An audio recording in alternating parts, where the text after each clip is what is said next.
This is a forced convection apparatus. Basically, we measure the convective heat transfer of. Basically, we measure the convective heat transfer. This is our test piece. Test piece. This is orifice meter. This is voltmeter. This is ammeter. This is temperature indicator. And this switch. This is a switch which is used to. This is a switch for blower, and this is a regulator. Basically, this is nothing but a regulator. We can regulate the voltage here. This way. This way. Okay, so we are giving some voltage that is 100 volt and corresponding ammeter is showing 0.5. So actually the supply heat is equal to V into Y. So 100 into 0.5, that is the supplied heat. Okay. Now this is the test piece area. Here are 4 thermocouples are fitted, and these 4 thermocouples are T2, T3, T4, T5 and T2, T3, T4 and T5. Okay, and another 2 thermocouples, that is T1 and T6 are fitted here. Here is T1 and T6 is here. T6 for the hot air and T1 for the cold. Okay, so this is a blower, and this is orifice meter. Orifice meter is basically used to measure the discharge. Okay, so 1 manometer pipe connection is fitted on the pipe inlet of the orifice meter, and another one is at the vena contactor of orifice meter, and these 2 pipes are connected with this manometer, glass tube manometer. This is a water tube manometer, basically water tube manometers. Now if we switch on the blower,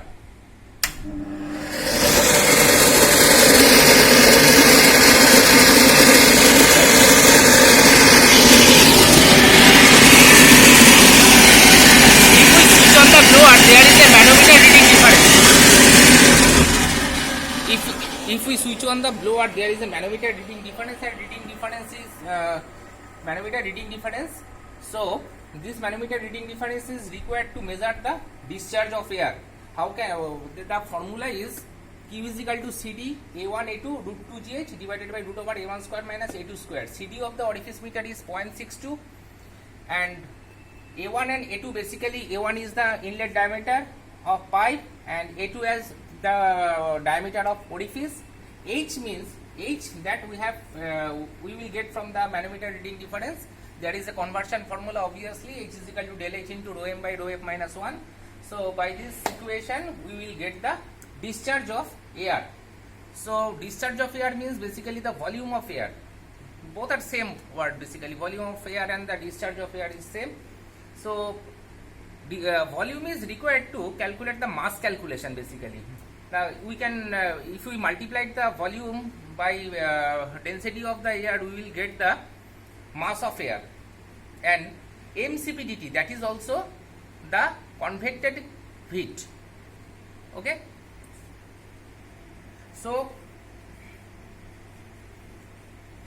convected heat, that is Q is equal to mCp/dt. Cp means Cp of air, that is the specific heat of air that is given in your manual, and dt means the T1 and T6, the difference between T1 and T6 from this meter.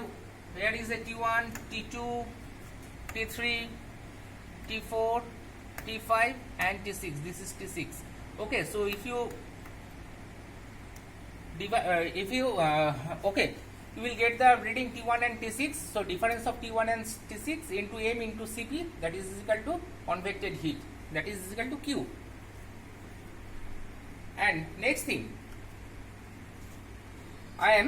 right now I am switching the blower.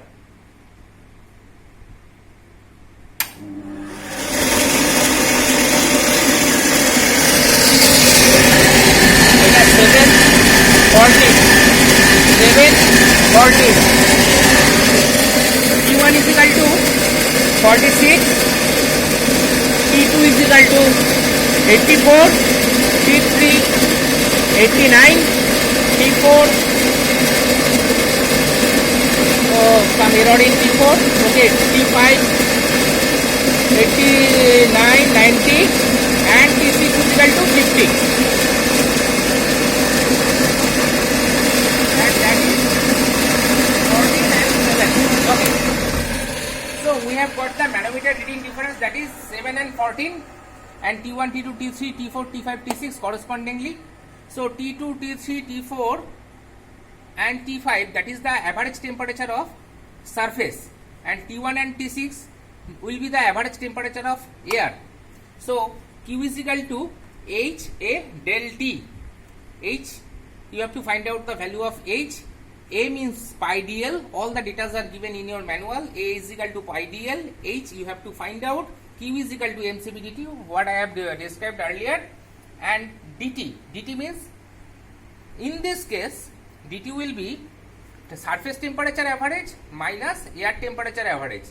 Surface temperature average means 2, 3, 4, 5, 4 thermocouples average, and air temperature average means T1 and T6 average. Average of T1 and T6, and surface temperature average means T2, T3, T4, T5. The average of T2, T3, T4 and T5. Okay. So Q is equal to H A del T. So this is the formula. From this formula you will find out the value of H. Now 3 numbers are required to explain the experimental value of this setup. First number is Reynolds number, which is rho Vd by mu. So rho, you know the rho. V means velocity of the air. How you will get the velocity of air? From orifice meter you will get the Q, and from continuity equation Q by pi by 4 d square, that is equal to V, because Q is equal to A into V. So if you divide Q by cross section area, you will get the velocity. So basically area means cross section area is pi by 4 d square, and Q is equal to that data you will collect from the orifice meter equation. Okay. D means diameter of the pipe, so rho Vd, and mu is also given in your manual. So rho Vd by mu, that is equal to Reynolds number. Prandtl number you will get from the air properties chart. So we have to find out the value of we have to find out the average value of T1 and T6. So that is, in that temperature you have to find out the Prandtl number. That means T1 plus T6 by 2. What you will get the value that from this value is required for the Prandtl number. Okay, and that value you will get from the air properties chart. So, and there is another equation, Nusselt number is equal to 0.023 Re to the power 0.8 into Prandtl to the power 0.4.